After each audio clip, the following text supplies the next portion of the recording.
నిన్న ప్రామిస్ జేసినావు గదా! 2 అవర్స్ కంటే ఫోను తక్కువ యూజ్ జేస్తా అని. మరి 2 అవర్స్ కంటే ఫోను తక్కువ యూజ్ జేసినావా అంటే, మీకు స్లైడేస్తాను. అరౌండ్ 3 అవర్స్ 5 మినిట్స్ ఎంతనో ఉంది. అందులో ఇన్‌షాట్ ఇంకా కెమెరా పక్కన బెడితే అన్ని యాప్స్ కలిపి అరౌండ్ 2 అవర్స్ 10 మినిట్స్ ఉంది. సో, కైండ్ ఆఫ్ సక్సీడ్ అయ్యాను. బట్ నార్మల్‌గా అయితే 7 అవర్స్ పైన యూజ్ జేసేటోడిని ఫోను. అలాంటిది 2 అవర్సే యూజ్ జేసినాను. అంటే 5 అవర్స్ పైన నీకు టైం ఖాళీగా దొరికింది గదా! మరి ఆ టైంని కరెక్ట్‌గా యుటిలైజ్ చేసుకున్నావా అంటే, లేదు. ప్రాపర్‌గా ప్లానింగ్ చేసుకోలేదు గాబట్టి, ఆ 5 అవర్స్‌ని మొత్తం గంగార్పణం చేయలేదు. కొన్ని టాస్కులు కంప్లీట్ జేసినాను గానీ, అంత ప్రాపర్‌గా అయితే యుటిలైజ్ జేసుకోలేదు. మిగిలిన టైంలోనే ఆఫీస్ టాస్క్ ఏదైతే ఉందో అది కంప్లీట్ చేసుకున్నాను. అండ్ జిమ్‌కి గూడా వెళ్ళొచ్చినాను. బట్ ఒకటి చెప్పగలుగుతా.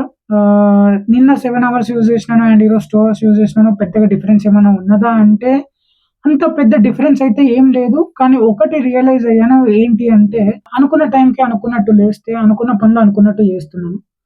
బట్ కొద్దిగా డీలే అయినా లేచేటప్పుడు మిగిలిన పనుల మీద గూడా అది ఎఫెక్ట్ చూపెడుతుంది. సో, నెక్స్ట్ వీక్ నా టాస్క్ ఏంది అంటే, అనుకున్న టైంకి అనుకున్నట్టు లేవాలి. సో, నెక్స్ట్ వీక్ అది మీకు చూపెడతాను. అండ్ అదే గాకుండా రేపు మా ఫ్రెండ్ గాని పెళ్లుంది. సో, నేను అక్కడికెళ్ళాలి. అది మరి చాలా దూరం ఉంది.